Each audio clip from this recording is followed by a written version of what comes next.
What is going on, everyone? My name is Andy. Welcome back to another FPL video. And this one is transfer tips for Game Week 38. So I'm going to start off by talking about some key players, Saka, Saliba and Isak. Then I'm going to go through defenders, midfielders and forwards and who my favourite options are for the final game of the season. I skip goalkeepers because most people aren't going to make a goalkeeper transfer at this stage of the season. But if you do have a goalkeeper question, get them in for other videos I've got coming later this week. Otherwise, let's get into it. So let's start with Bukayo Saka, who's got one of the best fixtures to end the season, Southampton away. Although he's an interesting one if you're an FPL manager that believes that form is king, because Saka is definitely not in form.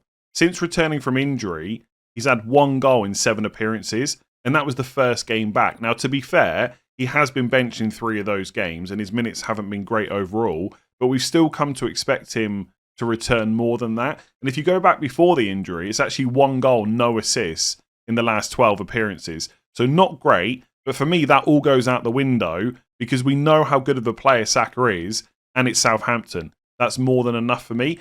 And also because he hasn't been doing that well recently, less people will be inclined to go for him. And I'm not saying he'll be a differential because he won't, but his ownership is going to be lower than it would have been if you've got 7 goals in the last 7 games, as you might imagine. And when you look at the transfers in, Bowen is actually the most for midfielders this week. And that is because he's been returning really well recently. Saka's only second. Now, that might change by the time we get to the deadline, but it just shows that his ownership's probably going to be a bit lower. And I wouldn't expect him to be like a 160, 170% effective ownership captain.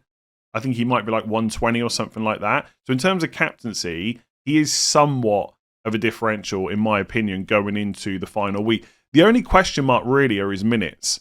You know, he did have that long-term injury. His minutes have been managed since he came back. He's not playing back-to-back 90s every single game. So if he does start, he's going to get subbed off early. That probably doesn't matter against Southampton as long as he gets like 75 minutes.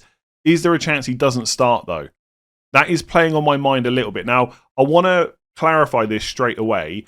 If I'm making a prediction right now for Game Week 38, Saka starts. But I think there's more risk than normal because Arsenal have nothing to play for. And also, it's an away game.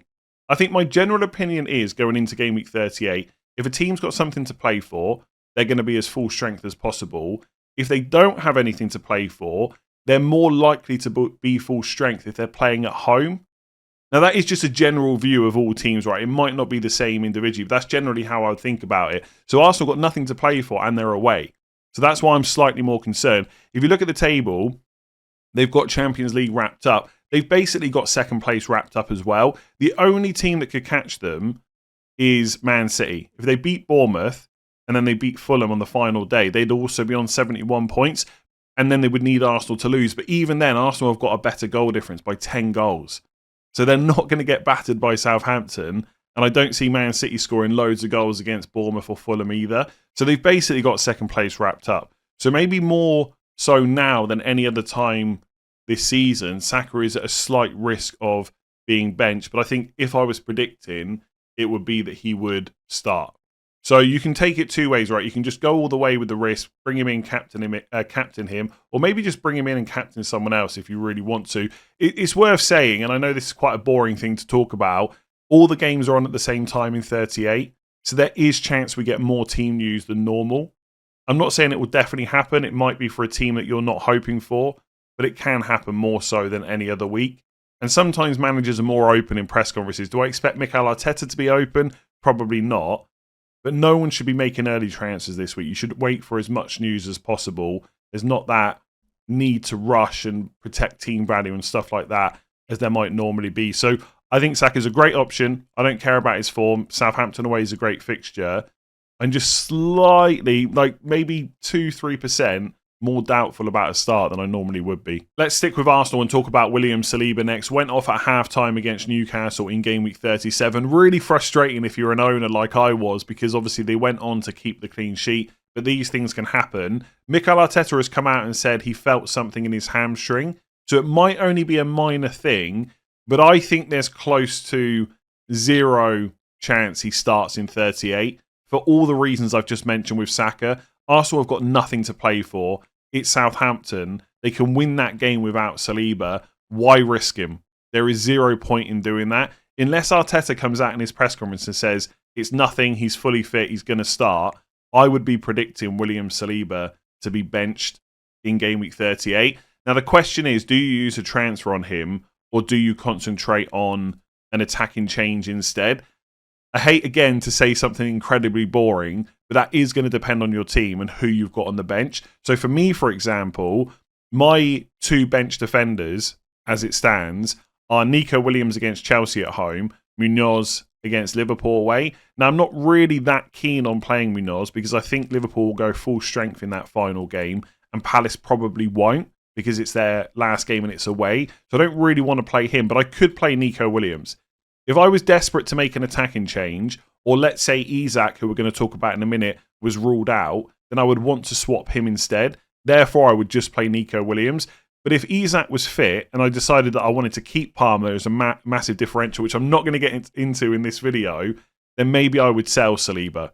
So it really depends what state your team is in and what the alternative transfer is instead. If it's close, I think most of the time I'd probably rather move the attacker, but there's nothing wrong with bringing in a defender this week if you want to. And if you're sat there with a ton of transfers, then absolutely change Saliba to someone else. And I'm going to talk about different defenders you could look at in a minute. But for me, I think it's super, super unlikely he's going to start in 38. But let's hope for positive news on Friday. So as I've just mentioned him, let's talk about Alexander Isak next. There hasn't been an update since the weekend, but it's worth keeping in mind that Eddie Howe said it was only a minor groin problem that kept him out for the Arsenal game. Basically, he felt fine during training, then after training felt a bit of stiffness. So on the morning of the game, they sent him for a scan as a precaution and then decided that he couldn't play. So it was only a last-minute decision, and basically he hasn't been ruled out for the Everton game. They need to see how he reacts over the next few days. Maybe it's just copium as someone that owns him, but I'm actually quite confident he's going to start at the weekend. I think Newcastle need a win to secure Champions League. Callum Wilson has been a good player, absolutely, for Newcastle. He's not at that level anymore, and neither is Asula either. So if they can get Isak on the pitch, I think they will, even if he has to be substituted early. So I would say don't make an early transfer on Isak. If you're a non-owner, it's going to be quite hard to justify bringing him in. But if you've got him, I wouldn't want to rush to take him out. He's already been transferred out by quite a few people last week for Watkins. He's already got 100,000 transfers out this week. Like Saka, he's not going to be a differential, but his ownership for 38 is going to be much lower than it has been for the last 10 to 15 game weeks. So I'd be keen on keeping him. Also, Everton at home just looks like a better fixture than it did before 37 because they're going to be missing Branthwaite. He went off with an injury in the last game. I think it was a hamstring problem. That seems really unlikely they'd bother risking him for a nothing game away from home in game week 38. So Isak could be up against Michael Keane, plus I guess O'Brien, and then someone else plays right back instead. So it looks like a better fixture. He's going to be lower ownership than normal, and I've just got a feeling he's going to play. I don't know. The way, maybe, again, this is just me hoping as an owner, the way they spoke about it almost made it sound like if they really needed him to have played, he probably could. Eddie Howe didn't say that, right? So I'm saying that, right? But the fact that it was minor and they only did the scan on the morning of the game, you know, if that was a must-win game, do we think he would have been out of the squad? Possibly not. And Newcastle only needed one win from the last 2 games to secure Champions League. So if you're going to risk Isak, do you do it in the Arsenal game or do you do it in the Everton game? I don't know. We'll have to see what Eddie Howe says on Friday. Annoyingly, it probably won't be that useful. But he was, I don't know, he seemed quite open when talking about Isak for the Arsenal game. So maybe he'll give us a good update on Friday. Anything positive or anything that doesn't rule him out, I think I'm going to hold him. Anything that obviously rules him out, then you sell him and you just bring in a different forward. Most people would just go for Evan Nielsen, as we'll see in a minute. But yeah, I think there's a decent enough chance that he could play. So I'd possibly look into hold on to him. Just a minor groin problem. And we know that he needs a bit of an operation after the season. But to get Champions League, I think they'll play him if they can. Because Callum Wilson's not at the same level he once was. Osula, you know, he's not at the level of Isak either. So if they can play him, I think they will. I think there's a good chance he starts. So I would hold on to him for now. Do not rush to get rid of him. So rather than talk through more players individually, I thought I'd go through position by position and talk about my favourite options for the final game week. Because at this stage, we're only worried about one game only. So let's start with defenders. At the top, I've gone for Kirkes. primarily because on paper, I think Leicester at home is probably the best defensive fixture in Game Week 38. And also they're going to be missing Jamie Vardy, which hurts their attack a little bit as well. And Kirkes is probably Bournemouth's most attacking defender. So that's why I've got him at the top. It's worth saying that if Bournemouth if Bournemouth don't beat Man City tonight, they've got nothing left to play for in Game Week 38. Because Brighton beat Liverpool, they've gone into 8th place on 58 points. Bournemouth are on 53. So if they don't win, they can't catch Brighton. And it is still possible for 8th place to get a European spot. But it requires, I think, Chelsea to win the Europa Conference League and for them to finish 7th. So it's not a guarantee, but 8th spot is still something to play for. But if Bournemouth don't beat City tonight, it doesn't matter for them. But because it's at home, I still think they'll go pretty much full strength and that Kirkes will start. In 2nd place, and really not that far behind, you could almost have them ahead, is an Arsenal defender. I think as it stands, my favourite is Ben White. Because Timber has been ruled out for Game Week 38, so Ben White will almost certainly start. And it's not to say that Kivior is a bad option, because he's not. And if you've got him, obviously there's no point in selling him. He's almost certainly going to start.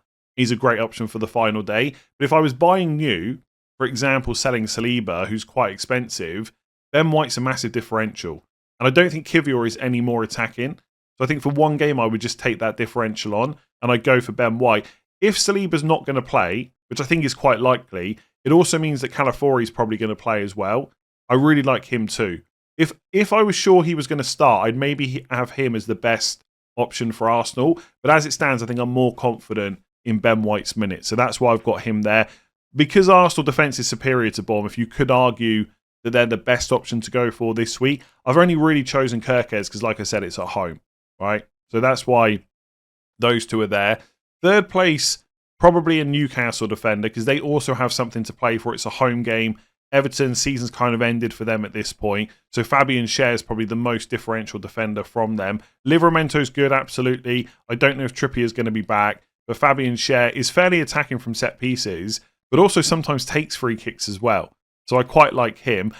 By the way, just on the something to play for, I don't think that necessarily means a team will definitely perform better.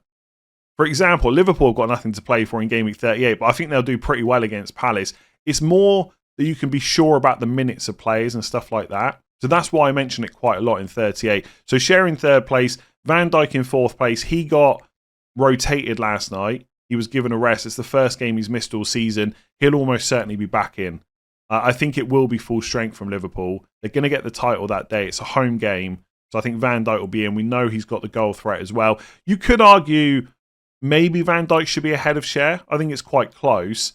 But I just see Everton at home as the better fixture. So yeah, that's why. As always with these lists, a lot of the options are super close. So if you look at that and think, hell no, I'm going Van Dijk over Schär. Absolutely. I'm not arguing against you at all. For what it's worth, I think those top 4 defenders are pretty clear of the rest. Like, I like Ait-Nouri, final day against Brentford at home. We know how attacking he can be, but I don't fully trust the Wolves defence, and I do really trust the Brentford attack. I just don't see Wolves keeping a clean sheet.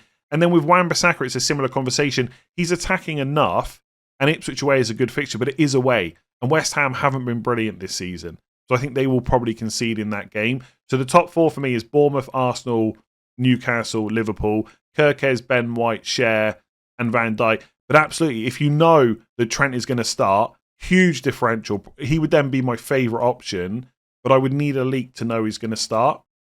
You know, same, if Conor Bradley starts, good option. But right now, if I'm predicting who definitely starts, it's Van Dijk. So that's why I've made those choices. Don't come at me, Kivior owners. You should absolutely keep him. I'm very jealous you've got him for the final day. But if I'm buying you, I'm going Ben White. So for midfielders, it's probably no surprise, I've already talked about him, that Saka is at the top. As I mentioned earlier, there is some slight risk about him starting, but not enough to ignore him, I don't think. And Southampton away is a fantastic fixture, and his ownership's probably going to be a little bit lower because he hasn't done well recently.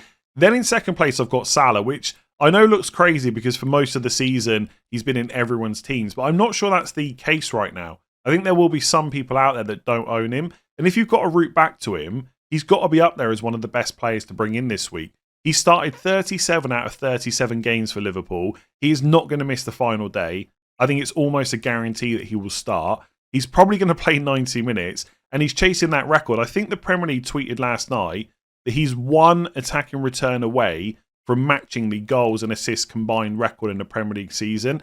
There is no doubts in my mind that he could just break that record against Palace. He had some good chances last night. It's not like him to miss them, but it doesn't matter to me for 38. I think he's a brilliant option, and I actually think that he'll probably be the most captain player this week. So if you haven't got him, good option to bring in. Then I've gone for a Bournemouth midfielder ahead of Bowen. I know that's controversial. You could absolutely flip them around. If anything, the way that Bowen's playing right now, he probably should be higher up and in third place. The reason I've gone for Bournemouth is just because it's at home. And also, I think their players will be more differential. So if you're looking for a solid option going into the final week that's not got that high ownership, then someone like Semenyo or Kluivert has got to be ahead of Bowen. So it depends really what you're looking for. If you're 8k and you want to secure your top 10k place and you don't want to take any risk, then you buy Jarrod Bowen. If you're 15k and you want to push to get into the top 10k, you probably go Bournemouth player instead. So they're really close, and absolutely I would not argue with you if you want to buy Bowen, but I like the differential Bournemouth. And again, then you've got the option of Kluivert or Semenyo. If they've got nothing to play for, can I guarantee they'll start? No, but because it's at home, I'd be a little bit more confident. I think with Bowen, I'm just not worried because he always plays. I've picked Semenyo because his underlying numbers are better than Kluivert, but Kluivert is the penalty taker. So if they get a penalty, obviously Kluivert's much better. If they don't, I would just back Semenyo. The guy loves to shoot. For 1 week only, anything can happen. I think most people, if they're buying a Bournemouth midfielder, will go for Kluivert. So that's why I've picked Semenyo. They're both good options. If you want to go for Kluivert, you absolutely should. Then in Burmo, a bit like Salah, a lot of people already own him, but if you don't, decent option against Wolves away. And then Anthony Gordon, Everton at home. Pretty decent fixture for Newcastle. I've already mentioned their defensive issues from an Everton point of view. Gordon going up against his old club. He started the last few games. It's worth saying that with Trippier out, all of Murphy, Barnes and Gordon have started. If Trippier was back fit for this game, would that happen? Maybe not. But I'd find it unlikely if Gordon is taken out of the team. And no one's going to be buying him this week. If you look at the transfers in for midfielders, like Gordon's not even on the front page. Like Eze has been brought by more people. It's basically Bowen, Saka, 64, 46,000 transfers altogether. I don't know if I can make this bigger so you can, yeah, there you go. So you can see it. Then, Kluivert's like 16k. That's so much lower. Rodgers, Odegaard, and Burmo, Trossard, like basically loads of Arsenal players, Gibbs White, all the players that scored last week. Like to try and find Gordon, there you go. He's on 4,000 transfers in. 2,000 below Salah, 2,000 below De Bruyne, 2,000 below Schade. So no one's looking at bringing him in. I like him as a differential, but I just think, although Everton is a better fixture than it was last week because of the Branthwaite injury, it's still not as good as playing Southampton, Leicester or Ipswich, and Gordon is definitely not as good as Salah. So he's probably someone that's really looking for that massive punt no one is thinking about, that is not quite as good as other players, but you're willing to take the risk. That's when I would look at someone like Gordon. So for forwards, my favourite option, probably unsurprisingly, is Evan-Neilson with Leicester at home. If you look at the other forwards on the list, it's Fulham away, Man United away, Wolves away, Chelsea at home, Brentford at home. Not saying that those fixtures are all difficult, because they're absolutely not, but Leicester at home is pretty clear. And if you look at Arsenal, for example, Southampton away, you cannot be sure that Havertz is going to start. If you get a leak that Havertz starts, I love him as a differential, but I wouldn't risk it otherwise. And for Ipswich, it's West Ham, and you can't be sure that someone like Füllkrug is going to start either. So in terms of teams playing relegated sides, Evan-Neilson is really your only option. Interestingly, though, a bit like with Saka, he's not the most popular forward that people are bringing in. That is currently Ollie Watkins on 58,000 transfers in. Evan-Neilson's on 46k, so he is fairly popular, but Visser is not that far behind on 41. Now, I can tell you as an owner of Evan-Neilson already, going into tonight's game against Man City, his effective ownership's about 2%. He is a massive differential, and you can keep an eye on the transfers in to get an idea of how differential he'll be going into the final game. And if he doesn't massively get loads of people bringing him in compared to other forwards, he's still going to be somewhat of a differential, because I don't think many people will think about captaining him. So I really like him as a transfer in this week. He's also super cheap. So for those of you looking for an enabler to have money elsewhere, Evan-Neilson's kind of obvious for me. In second place, I've gone for Haaland ahead of Watkins. Now, obviously, I haven't seen the Man City-Bournemouth game from Gameweek 37 yet. It hasn't been played at the time of recording. keep an eye on injuries and stuff like that. But if Haaland is fit, he plays, and his ownership is super low.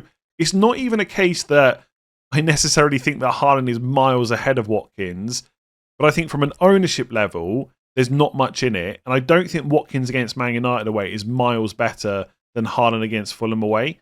And I think because of that penalty miss in the FA Cup, Haaland will probably be back on them as well.